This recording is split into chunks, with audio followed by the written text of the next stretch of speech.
Nuevamente estoy con ustedes en estos conversatorios y quisiera, como para iniciar eh, mi conversatorio, ahora verán, voy a hacer una cita de un gran arquitecto, Juan de la Encina, ese era su seudónimo, cuyo nombre es Ricardo Gutiérrez, en un libro que se llama El Espacio.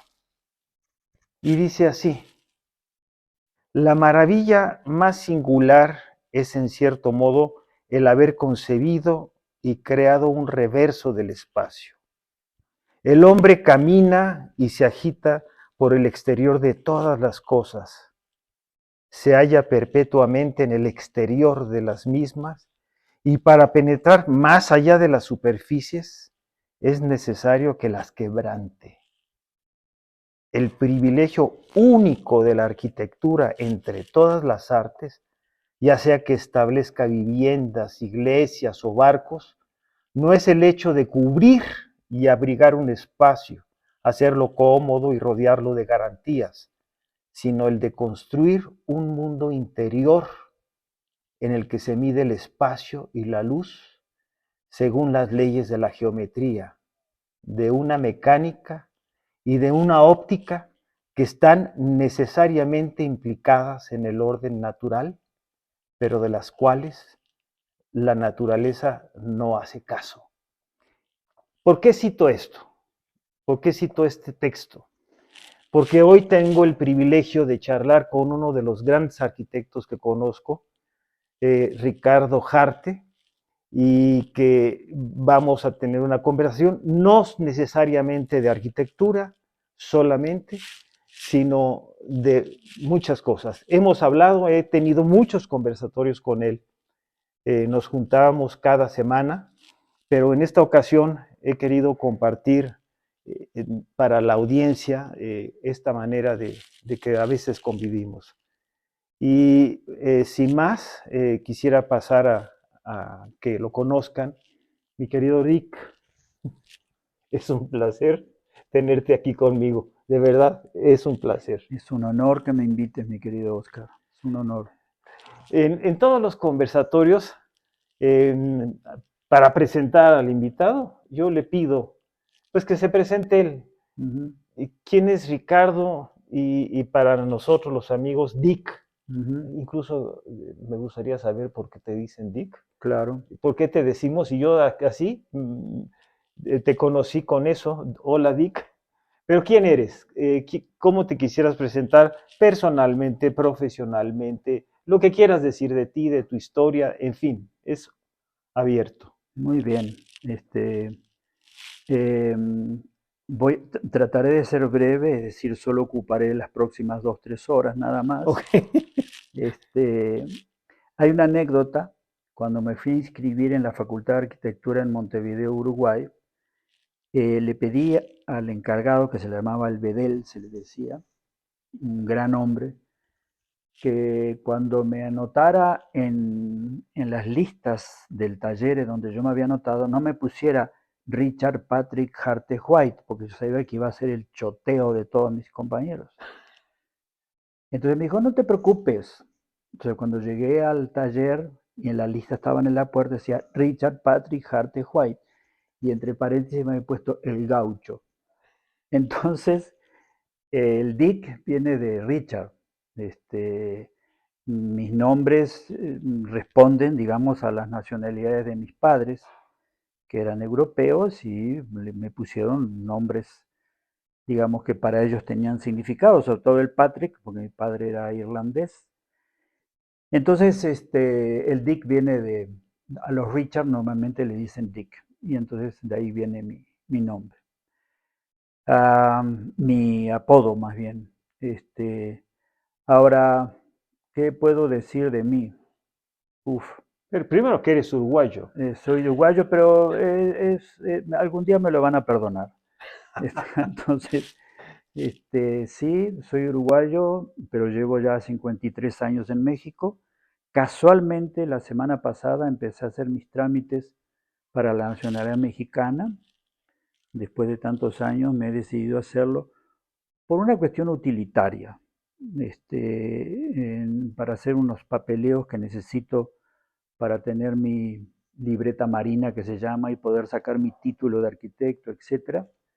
Pero además porque creo que es un acto mínimo, mínimo de agradecimiento a un país que me abrió, ahora sí, me abrió las puertas, aunque fuera un lugar común decirlo, pero sí me abrió las puertas.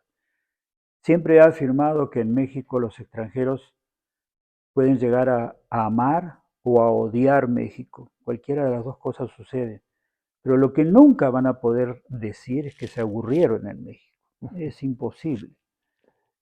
Yo, de alguna manera, amé, amo y creo que seguiré amando a México. Realmente no es una especie de adulación hacia un medio, digamos, que me rodea de alguna manera. No, es una realidad. Realmente México, creo que muy pocos países en el mundo pueden vanagloriarse de tener esa capacidad anfitriona, verdadera, auténtica. Hubo una época en que yo andaba solitario, una familia mexicana me acogió, todos los fines de semana me invitaban a sus comidas, es decir, terminé siendo prácticamente miembro, es decir, eso no sucede normalmente, digamos. Así es. Entonces, realmente sí, obviamente, como dijo alguna vez una gran cantante, nosotros los mexicanos nacemos donde se nos da la regalada gana. Dijo una palabra un poquito más severa, digamos, pero entonces yo sí me considero muy, muy mexicano, muy, muy mexicano, porque lo quiero al país y porque lo entiendo además. Creo que lo más importante es que lo entiendo perfectamente bien. Entonces, nací en Uruguay, sí, salí de Uruguay por razones, digamos, vamos a decir, de autoconservación, con mi esposa de aquel momento, mis dos hijos, Virginia y Federico, llegamos un 30 de agosto de 1970 a las 11 de la noche con dos maletas y dos bebés, y realmente puedo decir que no sé si habrá otro país con el cual yo hubiera podido hacer todo el desarrollo que he hecho, familiar, profesional, humanamente, etcétera. No sé si habrá otro. Aquí volví a hacer la carrera de arquitectura, porque cuando salí de allá ya estaba yo terminando, pero no la pude terminar. Volví a hacer la carrera de arquitectura en la UNAM, soy egresado de la UNAM. Eh, Tengo dos maestrías terminadas, pero problemas otra vez de papeleos, pero están terminadas. ¿Qué más puedo decir? Tú llegas a México por, digamos, exiliado, te No, exilias, yo se entré, exilian sí, ustedes. nos exiliamos, es decir, migramos, vamos a Sí, decir, somos migrantes. ajá, Y yo entré como estudiante, porque sí, fue la manera menos complicada de poder entrar a México. Después hice el cambio a emigrado, no, a inmigrante, y luego de 5 años ya inmigrado, que es la categoría que mantengo los últimos ok. En 40 y ese pico de años. sentido es que hablas precisamente, la situación política de ese momento era Difícil, tremenda, muy muy difícil. difícil, sí. Sí, por diversas circunstancias, me detuvieron, los militares no son así muy elegantes cuando te detienen, entonces, realmente yo tuve que decidir. En el suegro en aquel momento, que fue un gran hombre, mi suegro de aquel momento, me dijo, mira, Dick, tienes que decidir, o trabajas por tu familia y la cuidas, o te dedicas a la lucha política. Las dos cosas no va a ser posible porque te vas a llevar entre las patas a tu familia. Entonces Sí, yo te ofrezco que si tú quieres la lucha política, te quedas aquí, te rompes la madre como tú quieras, y yo me llevo a mi hija, que es la única que tengo, y a mis nietos. Tuve que decidir, dije, no, de ninguna manera nadie se va a llevar a mi esposa y a mis hijos, y me vine ok, para dedicarme entonces a la familia. claro, claro, sí. Y fue así que entonces México te abre las puertas. Totalmente, es decir, me abrieron, fue realmente impresionante, porque yo llegué a México, a Guadalajara, a una universidad bastante difícil ideológicamente, que es la Autónoma de Guadalajara, en la cual yo cuando vi lo que era intenté inmediatamente salirme de ahí, tuve que hacer 2 semestres porque eran las vacaciones cortas, entonces no me daba tiempo en un solo semestre pasarme a la UNAM, pero sí lo logré, me pasé a la UNAM y fue una de las mejores decisiones que he hecho en la vida. Y cuando estaba allá, a los 2 meses de estar allá, decidí empezar a dar clases particulares de cálculo, resistencia de materiales, estática, porque me di cuenta que la caballada estaba muy flaca y yo necesitaba trabajar. Entonces empecé a dar clases en la cochera. Al término de un mes yo ya no tenía tiempo, ya tenía mis cursos totalmente llenos. Okay. De estudiante de arquitectura, de ingeniería, que se corrió la voz y ya tenía cupo completo. Fue una generosidad impresionante. Y cuando llego a la Ciudad de México, no sé, no quiero exagerar, pero creo que al mes yo tenía una oferta de Héctor García Olvera, un gran arquitecto y amigo que me ofreció trabajar en su despacho. Entonces, realmente no puedo decir que yo pasé carencias laborales aquí, no, en absoluto. La única carencia laboral que tuve fuerte fue cuando entré al Colegio de México a hacer una maestría y me prometieron una beca y no me la daban, y no me la daban, y no me la daban, y yo trabajaba de nada, hacía así chambitas, y un día me dicen, en siglo XXI editores necesitan un aparadorista. Yo no sabía ni lo que era eso. Dije yo, y fui, y sí, me puse a hacer el aparador del siglo XXI y como al mes y medio estaba haciendo portadas. Okay. Y a los 5 años de estar haciendo portadas y todas esas cosas fue y me salí del siglo XXI a otro lugar. Pero quiero decir que en México es un escenario ideal para aplicar una de mis frases favoritas, es que si tienes problemas, no te quedes quieto. No te quedes quieto. Y bueno, acá si no te quedas quieto, salen las cosas, surgen las cosas. Sí.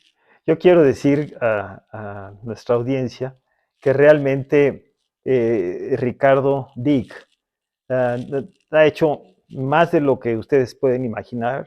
Es profesor emérito, acaban de dar una medalla de oro, ¿no? Plata 900, mañana en oro. En la Universidad Iberoamericana, del cual aún sigue siendo profesor. Profesor, sí. Sí, Sí. y es un experto en diseño. Tuviste o tienes tu despacho Sí, lo que pasa es que el diseño gráfico fue el medio de comer desde la secundaria, allá en Montevideo, porque me gustaba y trabajaba. Yo trabajaba en un banco, Ok. ¿sí? Desde los 16 años entré a un banco como mensajero interno. Después me pasaron a la contabilidad en el banco, lo cual era horroroso. Me imagino. Y después de alguna manera me ubicaron como dibujante o lo que sea y me pasaron a una oficina, a una unidad que se llamaba Organización y Método. Y yo era el encargado de diseñar todas las formas del banco, todas. Entonces siempre el diseño gráfico fue para mí, cuento una anécdota, una vez en tercer año de secundaria, el profesor de literatura dijo, bueno, van a tener que escribir una novela cada uno, mínimo tantas páginas. Yo me dediqué a hacer la portada de mi novela y al final entregué la portada porque ya no me dio tiempo. Y le gustó tanto al profesor que me dijo, está bien, te lo acepto, aunque adentro no había nada escrito. Entonces, cuando llega la parte de la universidad, no había carrera de diseño gráfico en mi país, en el país de origen, no en mi país. Y lo más parecido era arquitectura. Entonces entré a arquitectura y el asunto fue que me fascinó y ya seguí como arquitectura y ahora trabajo como arquitecto y hago algunas cosas de diseño gráfico también. Fíjense ustedes que Dick, de alguna manera, es un hombre que a mí me contagia su vitalidad. ¿Qué edad ahorita? Sí, perdón que tengo Bueno, que... lo digo. En una semana, el 25, cumplo 83. O sea, cumple 83 años y trabaja, no se imaginan, acaba de llegar de viaje de Ensenada, de Baja California, donde trabaja también, luego se va a la Sierra de Chiapas, luego se va a Guadalajara, y en todas sus actividades siempre, y yo que tengo mi edad, pero no la edad de, Pero ya me vas a alcanzar. ya te voy alcanzando, Sí, sí. sí, sí. Entonces, sí, me sorprende de una manera maravillosa esta vitalidad que contagias, esta manera de estar en el mundo, ¿sí? Vamos a brindar, mi querido Dick, ¿Cómo no? y te quiero hacer unas Salud. preguntas así. Y salud también a Saludas. todos. Yo soy mezcalero, ustedes han visto en nosotros eh, videos que tomo siempre una copita de mezcal, pero tengo una de mis seguidoras, es enóloga, se llama Cristina Pino, es un ser maravilloso, verdaderamente maravilloso, es doctora en enología y me llamó y me dice, ¿pero qué estáis tomando? Ella es española. Dice, ¿cómo que Coca-Cola y estás tomando mezcal? Y le dije, bueno, ¿qué me aconsejas? Y me recomendó este vino, un vino rosado Grenache, que es producto de ella.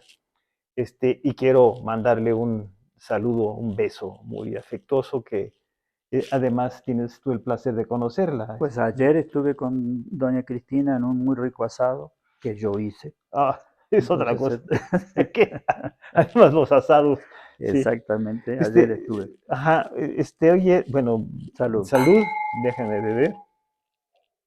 Mm, Este, que estaba yo citando a este señor, digo, hoy en la actualidad, la arquitectura por necesidad, yo he visto que hay como una corriente de jóvenes que viven la arquitectura como algo, debe ser sola y absolutamente funcional. Eh, y en algunos casos, y bueno, y ahora hay esta invasión de los rascacielos, que Ujú. tienen una belleza determinada, ¿verdad? Pero cuando, digamos, mi contacto con arquitectos como tú, que diseñas espacios también, ¿tú qué opinas o qué piensas de este contraste entre la modernidad de estas ciudades que están habitadas por tantos edificios, muchos de ellos habitacionales cuadrados, cuadrados, cuadrados? ¿Y qué piensas de la arquitectura urbana actual en México y tal vez en otros lugares del mundo? Sí, se puede decir muchas cosas sobre la arquitectura, por ejemplo, ubicándote en la dimensión de lo que tú leíste, que es una dimensión, vamos a decir, universal, ¿no? Yo diría que es casi religiosa sobre la arquitectura. Y te puedes ubicar en otra dimensión más pragmática, más cercana, que siento que por ahí va tu pregunta, ¿qué es la arquitectura en este momento? Yo creo que la arquitectura en este momento es una fotografía perfecta de la injusticia. Es una fotografía perfecta, porque tú puedes encontrar esas, vamos a decir, esas sorprendentes moles como en Dubai, por ejemplo, que están haciendo cosas así francamente sorprendentes, y puedes encontrar las favelas de Río de Janeiro en las cuales la gente sobrevive apenas, hacinadas, en viviendas que han sido construidas por el Estado, no es que aparte, independientemente de la vivienda popular, que es otra historia, pero lo que quiere decir que hoy día la arquitectura, repito, es una foto de la injusticia. Y uno de los grandes jinetes del apocalipsis modernos es el desarrollo inmobiliario. Uno de los grandes jinetes del apocalipsis. El desarrollo inmobiliario ha permitido o ha, digamos, ha, ha desarrollado, ha empujado cosas como la Torre Mítica, ¿no? Que es un verdadero disparate. Si llegara un marciano y tú le tratabas de explicar el mundo y él viera la arquitectura actual, diría, bueno, estos tipos están todos locos. Porque por un lado hay gente viviendo uno arriba del otro, como en las cárceles, ¿sí? Y por otro lado hay metros cuadrados vacíos, miles de metros cuadrados vacíos en Santa Fe, miles de metros cuadrados vacíos en Santa Fe. Entonces hay una distribución del suelo construido, del suelo con techo, enormemente injusto e inequitativo, producto de un sistema muy injusto, que es el capitalismo salvaje, depredador, que tiene como único objetivo incrementar la utilidad, concentrar el ingreso, etcétera, etcétera, y que además se rige por esas famosas leyes del mercado que nadie hasta ahora ha explicado por qué son leyes. No son leyes, de ninguna manera. Entonces la arquitectura hoy actual, no estoy para nada poniéndome en la dimensión de lo que tú leíste, esa es otra dimensión, que es de la arquitectura universal de todos los tiempos. Pero la arquitectura hoy en día es una foto perfecta de lo que estamos viviendo en el planeta. Es una foto perfecta del hambre, de la economía, de la política corrupta, etcétera.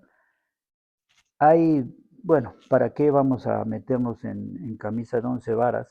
Que nunca supe bien por qué lo de 11 varas, pero bueno, suena bien. Bueno, nunca, Sí. no sé bien por qué.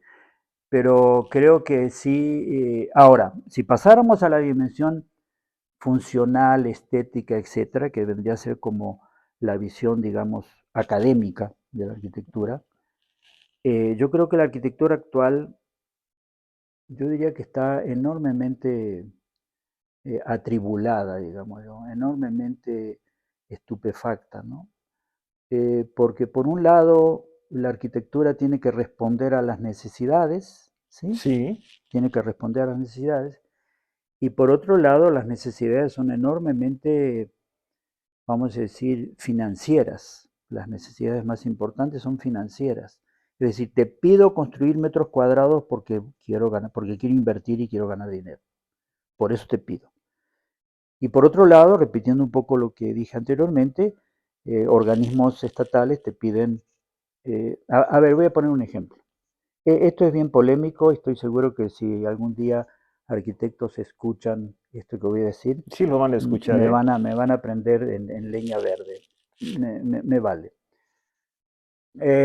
Hace un tiempo atrás, a raíz de un organismo en el cual, que es una fundación al cual pertenezco, tuve que diseñar una vivienda para una mushe en Ixtaltepec, Oaxaca. Voy, estudio el asunto y me doy cuenta que la mejor manera de hacerle una vivienda a esta persona y que fuera una vivienda, primero, que se convirtiera en patrimonio, no en una especie de, como ha sucedido en muchas viviendas de los complejos, vamos a decir, oficiales, se han convertido, por ejemplo, en algunos lugares se convierten en donde depositan los granos, donde crían los animales, en un gallinero. ¿Por qué? Porque no es la vivienda de su cultura. Pero bueno, cierro paréntesis, si no me divago por varios lados. Entonces, estudiando su manera de ser, su forma de ser, me doy cuenta que un problema serio, bueno, dos problemas serios. El clima, Ixtaltepec, Oaxaca, es muy caluroso, y el sistema de temblores, ¿no? Es decir, constantemente está, es decir, en esa zona tiembla todos los días, poquito, 3, 4 grados, pero todos los días tiembla. Entonces dije, bueno, la manera de hacer una vivienda que fuera realmente un patrimonio, y no un jacal, sino un patrimonio, es hacerlo con materiales muy livianos, de forma tal que no se colapsen por el propio peso. Es que es una cosa, es realmente, yo diría que es obsceno cómo se han hecho viviendas de interés social con losas coladas que si se, que si se colapsan no queda un ser vivo adentro. En zonas realmente de mucho peligro, digamos, en ese sentido, de sísmica, zonas sísmicas. Pero bueno, entonces dije, tiene que ser algo liviano. Entonces dije, lo voy a hacer con una cuestión la marca es Comintec, pero es una estructura de alambre, digamos, tejido, luego tiene una inyección de unos polímeros y se cierra con bloques de yeso, ¿sí? Tratados, bloques de yeso tratados. Todo eso es una brutal ofensa a la huella de ozono. El ozono estaría realmente furioso conmigo. Y dije, bueno, lo del ozono, que se ocupen aquellos que todos los días construyen 20, 30 casas F-17 y que cuestan, cada uno de ellos cuesta unas 500 viviendas de ese tipo. Yo dije, yo le voy a hacer a esta persona la vivienda que necesita, que requiere, repito, del clima y zona sísmica. Bueno, ya lleva como unos 4 años de vivirla y pongo un ejemplo de cómo funciona. Cuando empieza a temblar fuerte, el vecindario, las amigas, van corriendo a meterse a la casa de peregrina que se llama La Muche, porque ahí se sienten seguras. Entonces, desde el punto de vista sísmico funciona, desde el punto de vista de clima, por supuesto que funciona. Entre el exterior y el interior, sin ningún tipo de clima artificial, hay una diferencia entre 6 y 7 grados por el puro aislamiento. Entonces, ¿qué pasa? Cada metro cuadrado de esa tipología de vivienda cuesta más o menos como unas 4 veces más que el metro cuadrado de una vivienda de Infonavit. Entonces me dicen, ¿cómo es posible que tú vas a hacer una vivienda popular costando tanto? Es que justamente la vivienda popular merece esa vivienda, porque a las clases populares le han robado su capital a través del jornal. El jornal mínimo que se pagaba hace 4 o 5 años era realmente ofensivo. Entonces, poco a poco el sistema se fue apoderando del jornal. Bueno, ahora se lo tiene que regresar a través de una vivienda digna, de una vivienda que sea un patrimonio y no una porquería como normalmente se hace, que al cabo de 6, 7 años es inhabitable. Exacto. Sí, ¿Estoy probablemente, muy rollero? no, no, no, No, estoy bien. Bien. probablemente, podríamos discutirlo en eh, mi aproximación a la arquitectura es como arte, Bien. ¿sí? Mi aproximación es cómo vivir el espacio y ahora me lo estás definiendo exactamente en este diseño Sí. que me estás compartiendo. Yo creo que se puede vivir en cualquier nivel, digamos, socioeconómico, etcétera, siendo habitante y habitado por un espacio que me dé paz. O sea, como esto que me platicas, ¿no? Es decir, ahí me siento seguro en este lugar. Me ¿sí? siento orgulloso del lugar. Ajá. Peregrina se siente orgullosa. Ella invita a su familia, etcétera, que vengan a ver su casa. Y por supuesto la ha llenado de cortinas con olanes y florecitas y malbones y Que todo. todo esto es parte también de una estética, Por de una supuesto, región, por supuesto. de una cultura, ¿no? Además, la arquitectura no es, la arquitectura sucede. La arquitectura nunca termina de ser, porque tú todo el ambiente lo vas arreglando, lo vas haciendo, lo vas acomodando, y eso es hacer arquitectura. La De acuerdo. arquitectura, eso de entregar la llave y aquí está tu arquitectura, eso es falso, ¿no? Cuando tú le entregas la llave a alguien de su vivienda, ahí empieza la Es para arquitectura. que se continúe, claro, Exacto. claro. Oye, voy a dar como en los toros, el cambio de tercio. Porque bueno, Yo apenas estoy empezando. Sí, tú eres profesor de la Universidad Iberoamericana y hoy te digo entusiasmado con los temas que desarrollas y que haces, ¿no? Ujú. La Universidad Iberoamericana, tú sabes que yo también fui egresado de esta universidad en algunas de las carreras, Ujú. también fui de la UNAM, pero quiero acentuar lo de la Ibero porque digamos, hoy la Ibero, su alumnado, pues es precisamente un alumnado diverso, hay en arquitectura y diseño, pues está al servicio del sistema que tú criticas, Así es, por ¿no? supuesto. Y entiendo que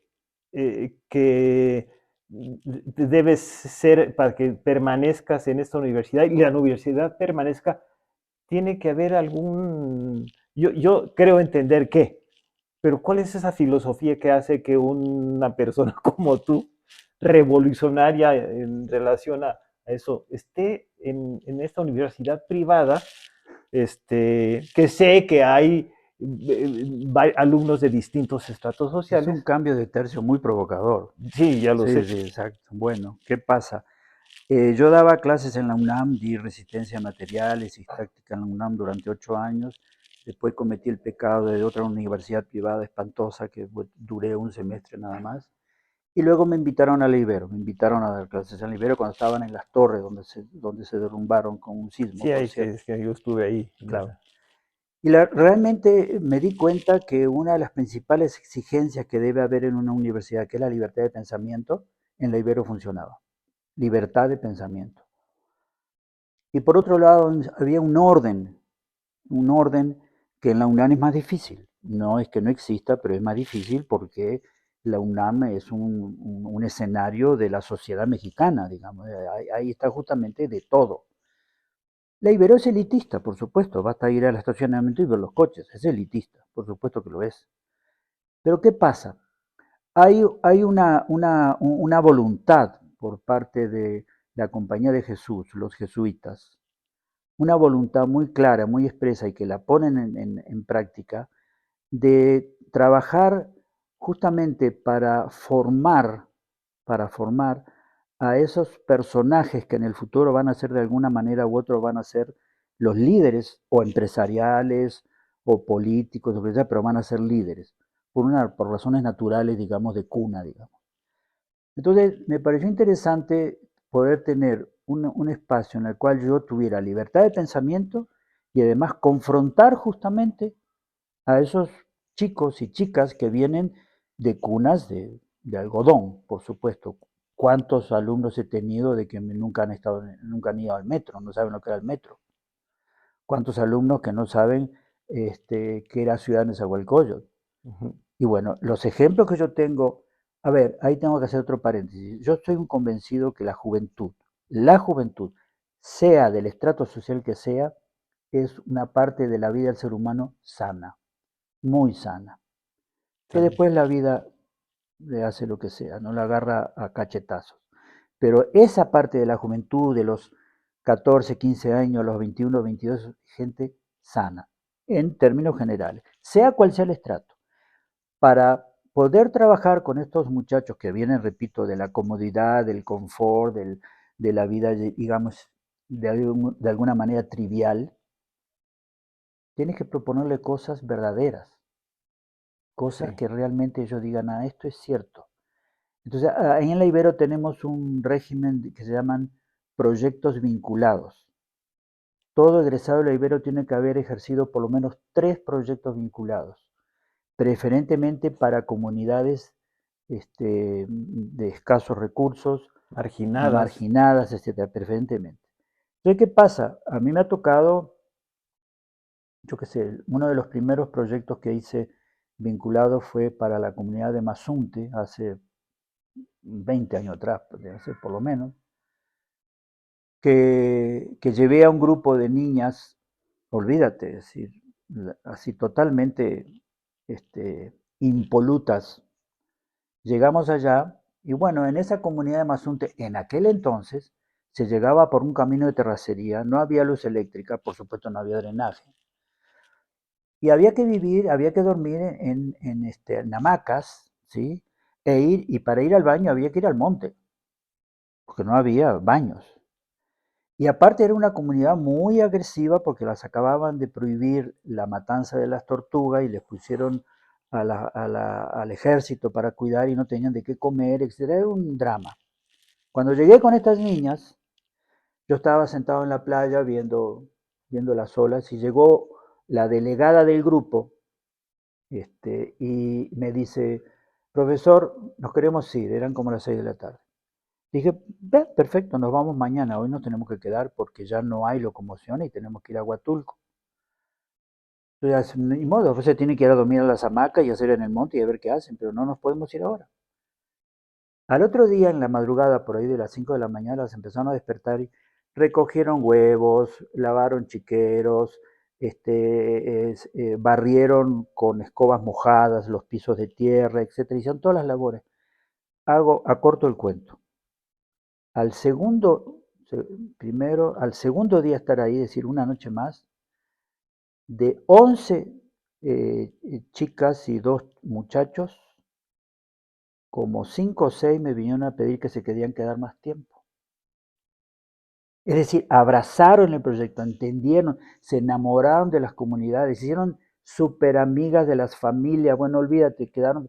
Tanto es así que lograron sembrar una cooperativa de mujeres que todavía existe, que hacen productos para la belleza, cremas, lociones, etcétera, con fórmulas que un organismo internacional les regaló con fondos de un país vecino y lograron hacer esta cooperativa que aún existe, siguen trabajando, que se llama Cooperativa Amazonte, fundada por estas chavitas que venían de la más absoluta Pureza. pureza. Ahí está.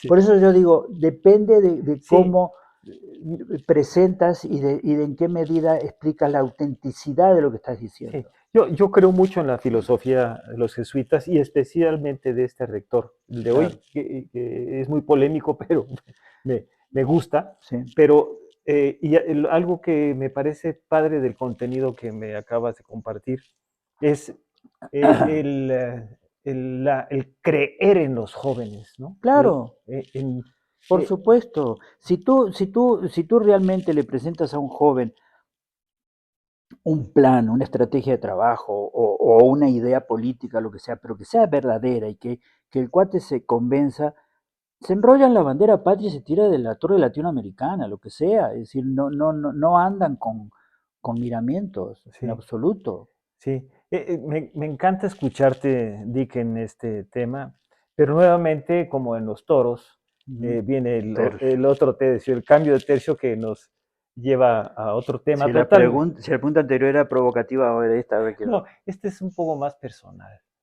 Eh, alguna vez eh, te obsequié el libro de Henning Mankell, Ujú. Arenas Movedizas, Claro, que lo escribió eh, antes de morir. así es, fue el último, ¿no? Que escribió. Sí, y este libro es como, me lo hizo notar mi esposa, es como un recuento de su vida. Y una pregunta que sí hago aquí con quien estoy conversando es, ¿cómo es hoy, a estas alturas de tu vida, tu relación con la muerte, tu relación con la vida? Es decir, no se puede excluir uno del otro. ¿Cómo vives tú esto? Para pensar la muerte hay que vivir intensamente. Si no, la muerte se transforma en un pain in the ass. Pero si vives intensamente, yo por lo menos no le tengo miedo a la muerte. Pero para mí, no es una fórmula que yo la pueda poner en selecciones del reader como la gran solución, no. Pero para mí, el vivir intensamente hace que no le tema a la muerte. Porque estoy seguro que en el momento en que yo expire, podré decir, bueno, hice todo lo que pude. Y yo siempre he dicho, quiero que mi lápida diga, no se aburrió. Eso es lo que yo quiero que diga en mi lápida. Entonces, para mí la muerte está pasando a ser un evento, no me quiero morir, por supuesto, pero un evento que no, es difícil decirlo, pero bueno, que no me preocupa. Ok, Y pongo un ejemplo, hace unos años atrás, 14 años creo que fue, me dio un infarto.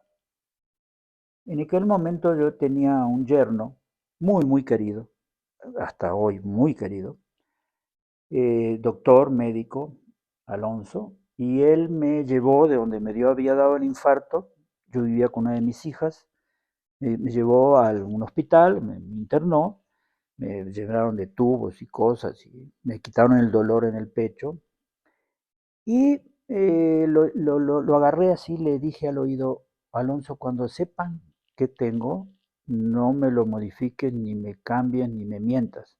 No te preocupes. Voy a decir un término un poquito, digamos, impropio para un ambiente tan serio, pero cuando terminaron de ver las cosas, monitores, etcétera, y yo estaba medio groggy por la morfina que me habían puesto, se me acerca Alonso y me dice al oído, suegro, te está cargando la chingada. A mí me entró una paz. Yo dije, bueno, ahora voy a saber realmente qué hay del otro lado. Al fin voy a ser sabio. Oh, ¿Ya? esto- Entonces, sí, no te digo que es un cálculo que me pasa ahora, no estoy de que, bueno, ojalá me muera. No. Pero no me preocupa, ok, no me preocupa, sí. no lo tengo en mis... A ver, ¿cómo puedo decir? Sí, no es, Vivo tan intensamente que no tengo tiempo para pensar en la muerte. ujú, No sí, tengo tiempo. ujú, sí. De alguna manera estoy viendo que las personas que vienen aquí conmigo tienen este optimismo. Sí, unos ateos, otros creyentes, Claro. y veo este optimismo en las diferentes edades, por Ujú. supuesto. Pero se me hace una reflexión fundamental, ¿no? La reflexión sobre la muerte, porque la reflexión nos lleva también a otras cosas. Por ejemplo, y acabo de dar una charla en donde estamos rodeados de muertes a cada rato. ¿En qué sentido? Desde perder a seres queridos, desde cambios de vida.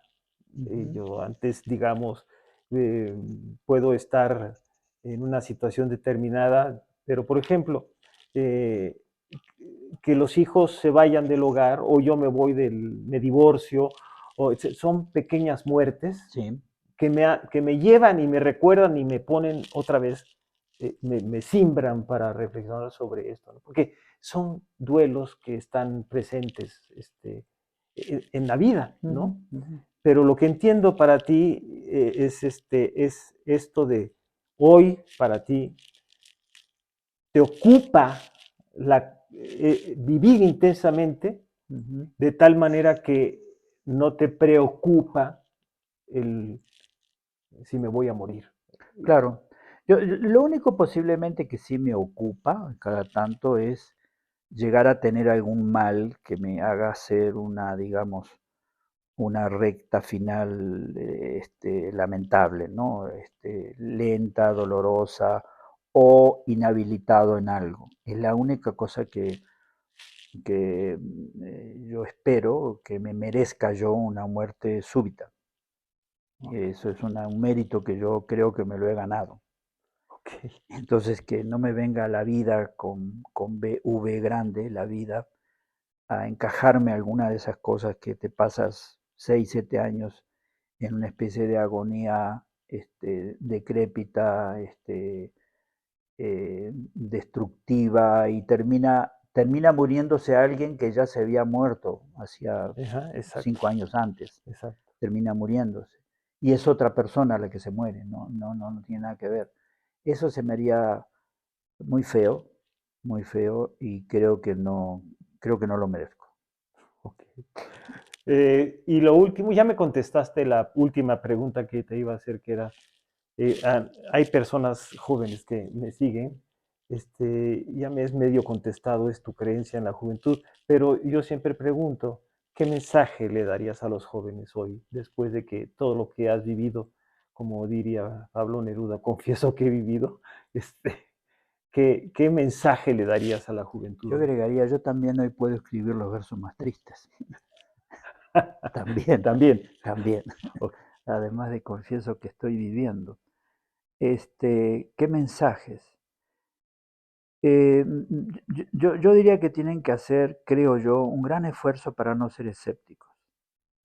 Y que en ese esfuerzo de eliminar el escepticismo, lo primero que tienen que reducir al máximo es la trivialidad, al máximo la trivialidad.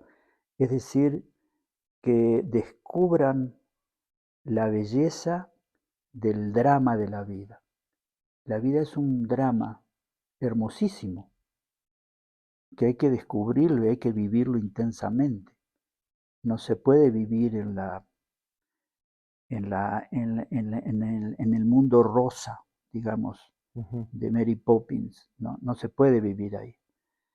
Entonces yo creo que, pero para poder hacer eso hay que romper el escepticismo, totalmente. Eso de que yo no creo en nada, eso sí me molesta mucho. El otro día, terminando de contestarte, en una de las clases, un alumno me preguntó, una alumna. Les digo, esta lectura que tienen que hacer tiene 246 páginas. Y una alumna puso en el monitor, era en Zoom, puso la manito. Digo, ¿qué, fulanita? Y hay que leerlas todas. No, me agarró tan de improviso, no sabía qué decirle, ¿no? Es decir, la primera reacción fue insultarla, pero obviamente no era esa la actitud, ¿no? Yo le dije, ¿tú no lees? Sí, ¿cómo no? ¿Y qué lees? Facebook. No, pero digo, de esas cosas que se llaman libros. ¿No los lees? No, la verdad no. Me encantó entonces su sinceridad, ¿no? Me dijo, no leo libros. Bueno, entonces vamos a hacer la prueba de que leas este libro. Vas a leer tus primeras 15, 20 páginas y me vas a decir cuánto tiempo te llevó. Después que las hayas leído, le hacemos cálculo de cuánto te va a demorar leerlo todo. Y entonces en lugar de darte 2 semanas, a lo mejor te doy 2 meses, pero lo vas a leer completito. Lo que voy que esa actitud de que hay que leerlo todo es como decir, y yo tengo que comprometerme, tengo que vivir, si me han dado Exacto, todo. exacto. Entonces, esa es la parte que yo le diría La juventud. a la gente que nació después que yo, este, que, que sean audaces, ¿no? Rompiendo el escepticismo y agarrando a patadas la trivialidad. Dick, Que muchas gracias. Se nos una- fue el tiempo. Bueno, Aquí podíamos, tú y yo nos bueno, vamos a seguir por con supuesto, por con supuesto, el por vino, supuesto. pero Porque yo ahora tengo varias preguntas hacia ti. ah, Así que, sí, podrías, no sé cuánto tiempo llevamos, ¿no? Que se nos, ya nos pasamos. sí, De todas formas, voy a invitarte a otro conversatorio ven, y me que- encantará que me preguntes, muy bien, sí. porque sí, Porque, por ejemplo, de arquitectura no hemos dicho prácticamente nada todavía. Uf, sí, claro, sí. sí, Muy y bien. sí, hay mucho. Y combinándolo con esto de la psicología y la arquitectura, creo que tenemos mucho material, Claro, igual claro, por como el supuesto. diseño y la psicología. Uy, Pero, sí. pero tenemos por razones de tiempo Ujú. que cortar nuestra charla en este momento. Ahorita que nos quiten la cámara, seguimos adelante. Bien. Muchas gracias, Ricardo. Al contrario, Por gracias a ti. favor, a los que nos están siguiendo, pueden suscribirse ahí y darle un like a esta nueva modalidad en la que estoy incursionando, que es, en lugar de escribir un diálogo como el que tuve ahora, pues lo tengo y lo comparto en las redes.